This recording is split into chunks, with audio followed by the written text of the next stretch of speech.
All right, guys. So we made it to Friday. Hopefully, everybody's still feeling all right. Nobody's sick. Um, Guys, I talked about this a little bit last time. We've discussed a lot of why. Yeah, I've alluded to the fact as to why we have such a declining amount of biodiversity.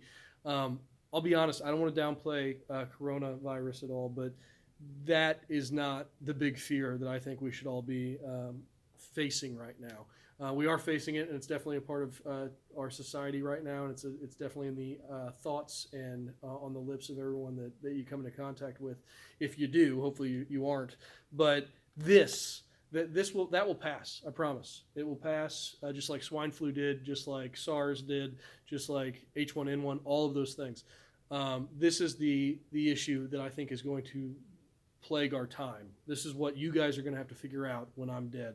And I'm going to try to figure out before that happens, okay? Because this is the big problem that we have. Before we get started on the causes of declining biodiversity and basically why it's happening and how we can solve it, let's go ahead and pray real quick. So if you'll bow with me. Lord God, I just lift up this group. I thank you, Lord, for them. I pray that you protect them, that you give them comfort in their time of need, Lord, that you help us to understand that this is a minuscule thing in comparison to you. Lord, I pray that that if nothing else, that this whole craziness that we're going through right now helps us to realize our own fragility, realize, Lord, that we are flesh and bone, and that every day that we have is a blessing. Lord, I pray that we lift up those praises to you as each day comes. In Jesus' name I pray. Amen. All right. So some of the things, the biggest thing that is resulting in biodiversity loss is habitat loss. Okay, and it's really our own greed more than anything else. The famous example, obviously, is deforestation. I have this tragic picture. I don't know if you guys can see it over in the corner here of koala bears that are literally on top of the logs of the trees that they used to live in. So sad. Now, why is it that they are mourning the loss of their home? Because we took it from them. And we did that for two reasons. Probably in this area, the main reason was for agriculture. Most deforestation does not occur because we just want the lumber. The lumber is sort of a side effect to that. It's a happy byproduct. Not happy for the koala bears, but happy byproduct for us. We use it for obviously any sort of structure that we create. The main reason that we deforest things is for agriculture. It's so that individuals can, one, make a livelihood, but two, they can feed us.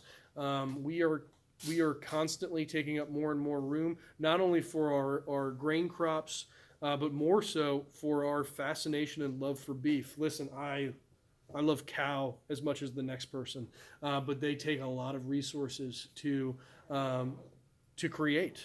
They take lots of land, lots of water. They are a demanding creature, and that's why beef is so expensive when you go to the grocery store, because it is such a labor-intensive thing to grow.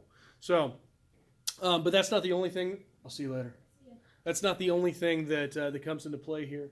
Obviously, we also damage habitats. A lot of times, marine habitats, things that we don't even consider. We think about deforestation, but we don't think about our marine effects, the effects that humans have on marine life. We dam up rivers. We do it for our own electric consumption, which is a good thing because it's a renewable resource. So it's probably better than a coal-fired power plant. But at the same time, it does drastically affect the ecosystem of that river. We take our habitat for the development of property. You can see up in the right-hand corner there. That is a sprawling community, probably in California, just based off of the semi-arid environment that it looks like it's in. So more and more of that area, as that population grows, because that's one of the biggest populations in the world, they want homes. I don't blame them. I own a house. I hope you guys all get to own a house. It's a need. It's not necessarily even just a want. It's something that a lot of us want to have. Now, do we have to have like a 3,500 square foot home? Depends on your circumstances, I would argue. But for the most part, probably most people don't need that. My parents grew up in a 1,600 square foot house. My dad did, which is a pretty good sized house actually for the time period. And you can easily make that work. Okay, but our standard of living has kind of increased as we've gotten older. So we want more land. We want bigger houses. Okay. The next thing, of course, coral bleaching, another marine life. This one is caused indirectly from or by us, so it's caused directly from water temperature rising, and that is caused indirectly from global warming, which is caused by us. So there's a chain of events, but they all lead back to the central denominator, or the main denominator, which is us. Loss of grassland for agriculture. This one is kind of more pertains to, well, it pertains to a lot of areas, but it pertains to Illinois. If you drive up 55, we talked about it before going to Chicago, that used to be grassland. It used to be nothing but prairie grass, which provided habitat for lots of different animals that used to live in that area. There's animals that have become extinct because of our lack of prairie land now. For example, prairie birds. I guess they're not extinct, but they are no longer found in this area, and that's because we've taken away all their habitat. Okay, and by taking away habitat, you limit the amount this organism can thrive. Okay, they have to have a habitat in order to survive and reproduce. Without it, they die, or at least they lower in numbers. So that leads to not necessarily destruction of property, but another issue that we have that is very much human-driven, and that is domestic versus foreign species. So our domestic species, also called native species, are species that historically live in this particular area, whatever area you're referring to. If you're talking about Southeast Asia, Southeast Asia. If you're talking about northern Canada, we're talking about, the tundra. We're talking about that specific area. There are species that have been specifically adapted, that have adapted themselves through evolutionary time to live in these particular environments. Okay?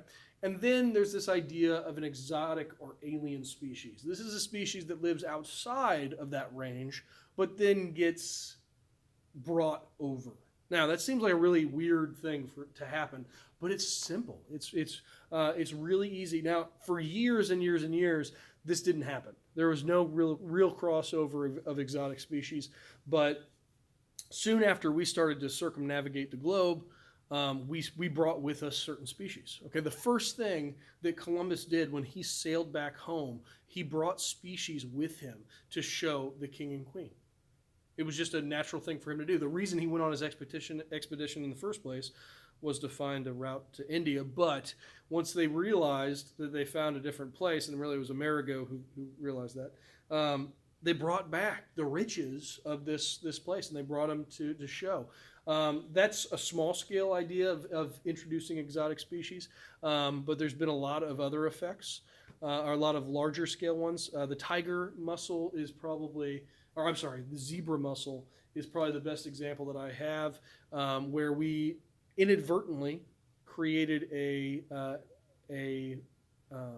we introduced an exotic species to the Great Lakes system, and consequently the rivers that connect to it, which is one of those rivers is the Mississippi.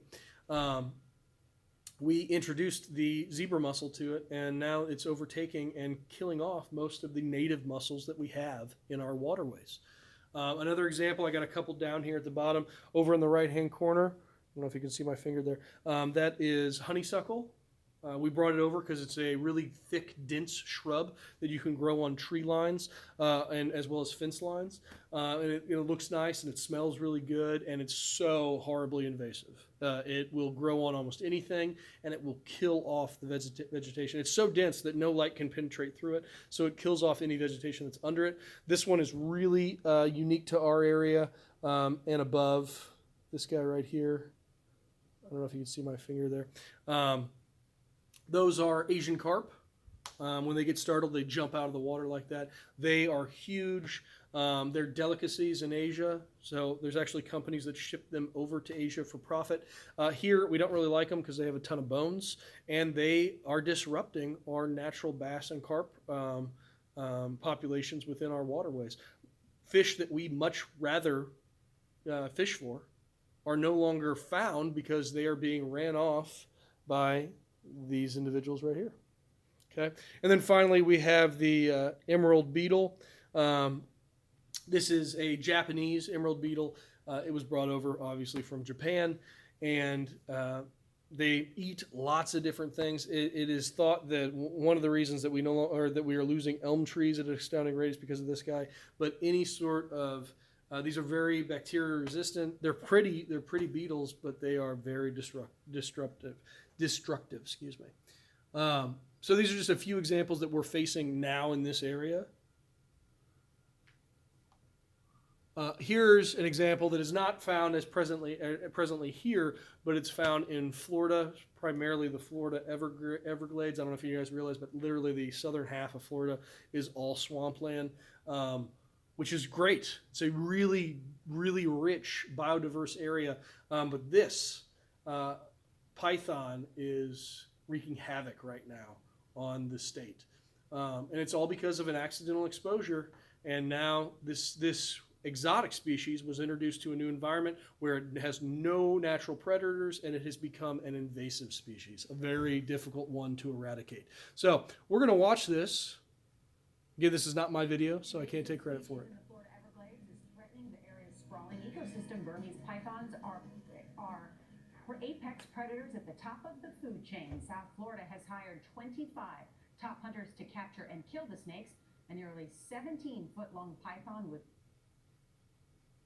Sorry, guys. Hang on. We'll get to the dodo bird here in a moment.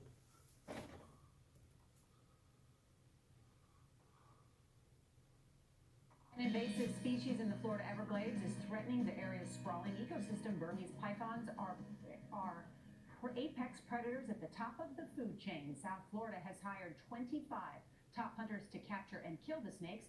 A nearly 17-foot-long python was killed last week. Now, it is the longest captured so far in this program. Mark Strassman has a first-hand look at how the snake hunters are going high-tech. In a remote corner of the Florida Everglades, we found Rodney Irwin hunting by drone for a snake in the grass. On an embankment 20 yards away, the drone spotted this 7-foot Burmese python warming itself on a rock. Irwin closed in. This is a Burmese python, and this is the one that's causing all the trouble. Burmese pythons, giant constrictors native to Asia, became a nuisance in Florida after 1992. Hurricane Andrew toppled a reptile breeding facility, and all its pythons slithered into the wild. Female Burmese can lay dozens of eggs at a time, and by one estimate, 100,000 Burmese live in the Everglades today. Some can grow longer than 20 feet, and here, this invasive species has no natural predators. They're non-venomous, but those rows of teeth are razor sharp. The Burmese coils itself around its prey, squeezes and suffocates it before swallowing whole. This video shot late last year in the Everglades shows a Burmese strangling an alligator. They have a articulating jaw, and that allows them to be able to eat and swallow just massive objects that you would not think that a snake could do. They captured one here, not too far from here, that had a deer inside. To these muscular eating machines, the Everglades are like a buffet that never closes. They devour birds and mammals and disrupt food sources for panthers, alligators, and other creatures. This month, the South Florida Water Management District launched a Burmese bounty program. Through May, 25 elite hunters like Irwin can capture and kill as many as possible. They also get to sell what they catch. I make a whopping $8.15 an hour, and when you capture a snake, anything under 4 feet is $50, and then it's $25 a foot as it goes up. Hunters have trapped roughly 100 snakes already, some of them huge. Patrick Campbell's catch measured 15 feet, 10 inches. Leo Sanchez and Nicolas Banos nabbed this 15-footer. It weighed 144 pounds. We saw up close the one Sanchez and Banos caught, dead but still intimidating, outside Brian Wood's exotic leather store in Hollywood, Florida. These are my large selection of alligators. Wood has spent nearly 30 years selling animal skins to marquee names like Gucci and Hermes. So your view, catching these things, bringing them to you, good for the environment, good for business? Absolutely. It's good for the environment, and it's good for the hunters, and it's good for everyone. So it's a win-win. It's not a lot of money. I don't do this for the money. Rodney Irwin sees himself as fighting on the front lines of South Florida's war on the Burmese. I do this because it needs to be done. In hunters like him, this opportunistic predator may finally have met its match. For CBS This Morning, Mark Strassman, Miami. Wow. If they got job openings. But they do. All right, so I show you this video because this is obviously a predator that's not supposed to be here. It's not supposed to be in Florida. It is wreaking havoc on the natural order of things. Again, the apex predator in Florida is that crocodile, but it has been surpassed now by this Burmese python. So it has crazy detrimental effects. This is another predator now that needs to eat and reproduce. It has clutches, again, of about 50 to 100 eggs. So you're talking about a possibility for it to ramp up in its population in this area without any natural predators drastically. So we have to come in and we have to naturally try to control it. And you guys saw how it was introduced, or you guys hopefully heard. There was a reptile shop that was breeding these pythons, and during a hurricane, all of them escaped. It's that easy. The zebra mussel that I talked about earlier, they were brought over from cargo ships that would fill up water in their ballasts and would empty them so that they would rise up a little bit in the waterway, and they would empty them sometimes in the waterways leading to the Great Lakes, and that caused the exposure of, or the introduction of that exotic species into those waterways. So lots of different things can affect this. The next sort of thing that I want to talk about when it comes to biodiversity decline is over-harvesting. It occurs, I mean, it kind of hopefully makes sense. It occurs when individuals of a species are removed from a population faster than they can be replaced. And obviously, if you continue to do that over a large period of times, or over a long period of time, it leads to extinction. So there's really no way to avoid it. If you are constantly taking from the population without giving it time to replenish, then it's going to become extinct. Guys, this is why, if you're a hunter, and I know I have a couple in this class, this is why we have hunting seasons for all sorts of different sporting game. Okay, there is not a animal that is hunted regularly that does not have a particular season. And there's also a lot of times we do that. We do seasons with certain larger game, but marine game, things like fish, they usually have limits. So it's not a season per se. They don't do a season, but they have limits that you can catch per day. There are certain fish that you can only have 2 fish per day. I think the limit, I fish a lot in Branson, in Lake Tamicomo, and I think the limit is 6 trout per day if you go fish in that lake. If you go and saltwater trout fish in Texas, I think the limit is 3, but they also have to be a certain size. So if you don't get the certain size range that the wildlife conservation officers dictate from the state, you have to release them. Okay, so they have to grow to a certain size. So they usually have to be given the opportunity in that time period of growth to reproduce, and then they can be caught for consumption. Here are 2 birds that have died because of overharvesting. One is obviously the dodo, grew naturally without any predators. This is a slow, flightless bird that has lots of meat. You can imagine what people did.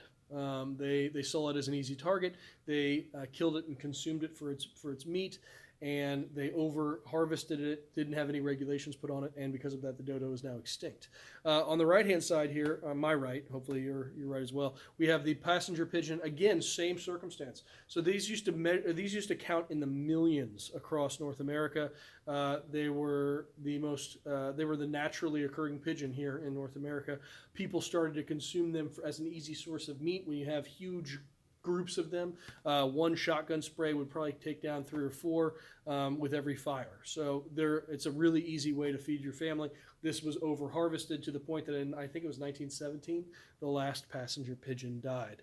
So harvesting is a really important thing. We need to be mindful of how much we are taking out so that it can still replenish itself, so we don't lose these birds. It'd be nice to still have the dodo. That is a huge source of meat. If we could somehow commercialize that, think about how much more meat we can get from that bird potentially than we could from a chicken. there might have been an agricultural benefit to us for us keeping this bird around that we will never know about.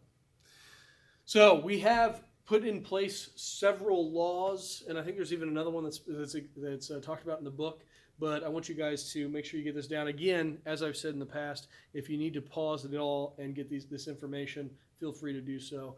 I won't read all of this to you, but these laws do include the Lacey Act, the Convention or International Trade in Endangered Species of Wild Fauna and Flora, the Marine Mammal Protection Act that a lot of these went in place in the 70s, so there was a big push.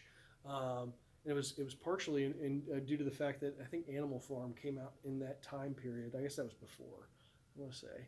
But there was a push in the 70s. That's when Earth Day came about. There was this huge renaissance, and it was driven by a book. I can't remember what the book was called. I'll have to look that up. But there was a book that was written that really pushed people to start to look at environmental problems in a much different way, and it helped us self-reflect on how we were harvesting animals, what we were doing with them, and it put into place a lot of these laws. I'm telling you, there are opportunities for change. Here was an example, early 70s, where we changed a lot. So we had the Marine Mammal Protection Act, which obviously didn't allow for the killing of any marine mammal in the United States. This is not in force in other countries. Asia in particular still hunts for whales, believe it or not. We don't do that. The Endangered Species Act of 1973 is probably the most famous. It's designed to protect threatened and endangered species from extinction by categorizing them and then actively protecting them.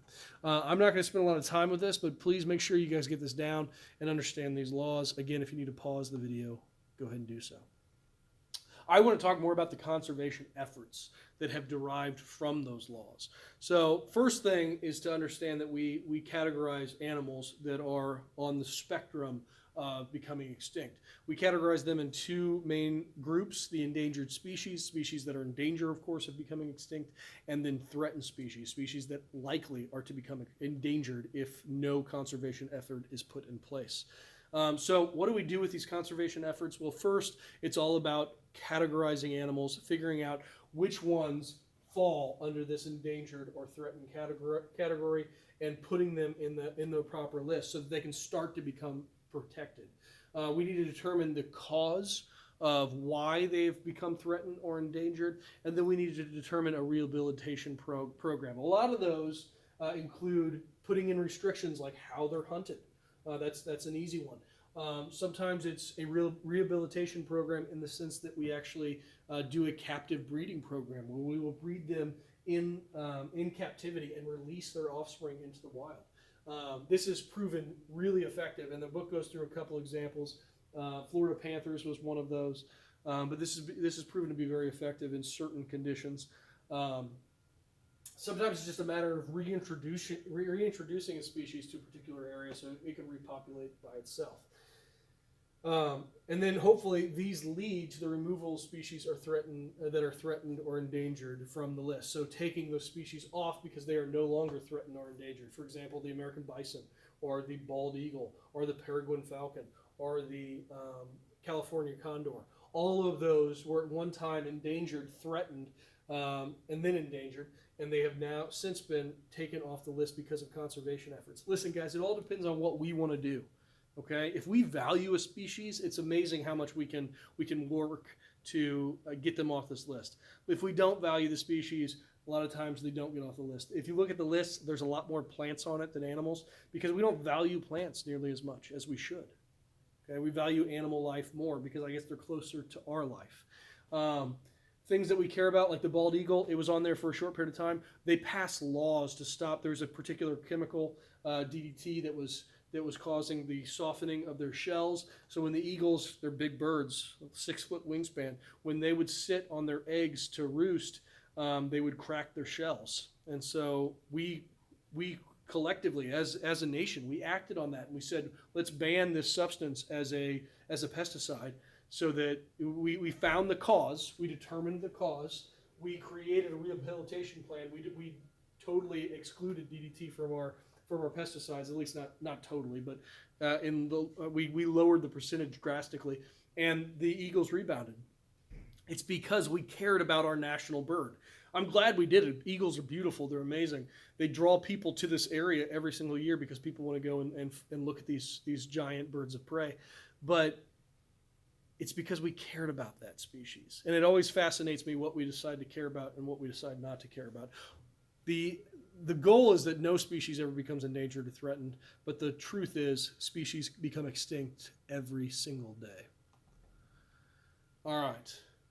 The biggest thing, though, that we can do is addressing the largest problem. And as I said, the biggest problem that we have is our use of their habitat. It's us taking habitat away. So restoring habitat is definitely part of this rehabilitation process. And we do that in certain ways. Again, there's a lot of information here, so make sure you pause the video and get it. The first thing that we started to do was national parks and wildlife reserves. And those are thought of in your book as biosphere reserves, which are protected areas consisting of zones that vary in the amount of permissible human impact. Guys, you can't go to Yellowstone National Park and do whatever you want there, okay? You can't just go in that park and start building your house because you think it's pretty. If that was the case, I'm sure lots of people would live there because it's a beautiful place. Okay, but you can't do that. It is restricted to usually only certain camping events. Other than that, I don't think you can even hunt at those reserves. You might be able to hunt for certain invasive species, but other than that, you can't. So, creating more of these parks. We were the first nation to develop national parks. It's a great thing to have, and lots of other countries have followed suit since then. Creating habitat islands, which are protected areas of natural space amongst pre-existing man-made habitats. So the example that is found in your book is Central Park in New York City, but any park, really, in any city, even in Bethalto, where I live, there are like 3 or 4 parks, okay? And one of them, well, actually 2 of them, the one that I think of primarily is the Arboretum. It is a wildlife reserve, very small. It's not large, but it is there for particular plants and animals, specifically ones native to the area. And it's a beautiful place. People walk through it. There's a little concrete path. You walk through it, and you just kind of look at all the different plants that are there. It's nice. Okay, I think most people like parks. They like walking paths, and they like being able to walk through. Pere Marquette, what a great example. Much less manicured. Okay, this is just a path through the woods, basically. But it's protected, it's reserved. It's there for people to interact with nature rather than people manipulating nature. And I think that's the key thing. We need to start interacting with nature and valuing it rather than just trying to manipulate it. And trust me, I get both stories. I like having a lawn that I cut. It's nice. But at the same time, as much as I need to have a habitat and a space for shelter, so do the other animals that we live amongst. So, and then finally, the last one is creating edge habitats. These are really important transitional spaces. There are lots of organisms that reside. They usually feed in these transitional areas where fields change into forest. The one that I'm thinking of most, they're not endangered by any means, but is white-tailed deer. You will always find deer in these transitional spaces where they are feeding along wood lines. And the reason they do that is because they find the woods comforting for their protection, but they eat the grass along those transitional paths. These are very important areas to many species, and because of that, they should be protected. All right, guys, I think that's the last slide. I'm sorry, I went a little longer than I wanted to. Guys, stay safe, be healthy, and I'll talk to you next time.